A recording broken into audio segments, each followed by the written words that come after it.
Mula sa pagiging notorious sa baha, unti-unti na raw nakikilala ang Valenzuela sa paggamit ng green energy. Dito kasi matatagpuan ang pinakamalaking solar farm sa syudad sa buong Pilipinas. Pero ang tanong, epektibo pa rin ba ang mga solar panel kahit tag-ulan na? Narito ang aking asan.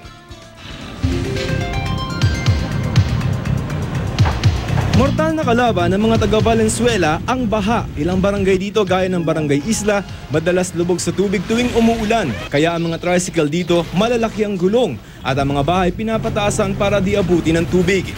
Galing makasakay pasero, saka maliwala sila pagka kasi sa tricycle minsan timitirik, ito hindi. Nung umano kasi di ba bumaha, tabla yun. Inano namin, lumusong na kinain pa ng mga hayop, yung daga at saka ipis. Bagamat napalilibutan ng ilog ang barangay, di raw nila ito mapakinabangan. Kaya ang dating fish pond ngayon na-convert na sa 12-hectare solar farm, ang pinakamalaking solar farm sa mga syudad sa buong Pilipinas. Meron itong 32,000 solar panels at kaya mag-supply ng hanggang 8.5 megawatts ng kuryente sa Meralco. Mas productive kung ma-convert natin to into solar farms kasi tumataas na yung RPT nila. At the same time, nakaka-contribute kami sa green energy production ng ating bansa. Meron ding solar panels na nakatindig sa eskwelahan ng barangay na nagbibigay ng supply ng kuryente rito at sa katabi nitong health center.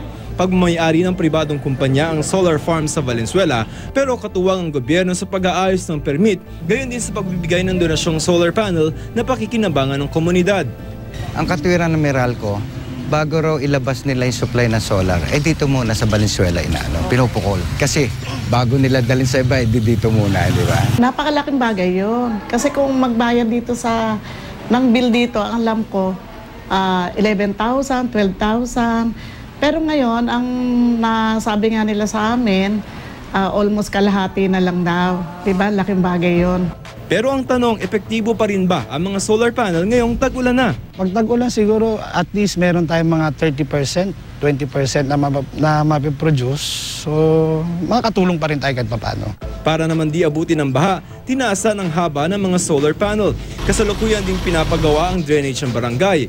Balak pa raw palawakin ng solar farm, pero kasabay nito posible may mga lugar na maapektuhan. Isa sa mga pinag-aaralan ngayon, ang solar panel on stilts. Nasa drawing stage pa kasi syempre kailangan namin to make sure na acceptable sa komunidad. Number 2, nandun yung mga flood mitigating measures. And number 3, kailangan yung, kasi this time around, baka maaring may tamaan na konting mga green areas, no? Yung mga may puno, we have to make sure na maiwasan yung mga yon. Mula sa pagiging notorious sa baha, unti-unting nakikilala ang Valenzuela sa paggamit ng green energy, modelong sana maisulong pa raw sa buong bansa.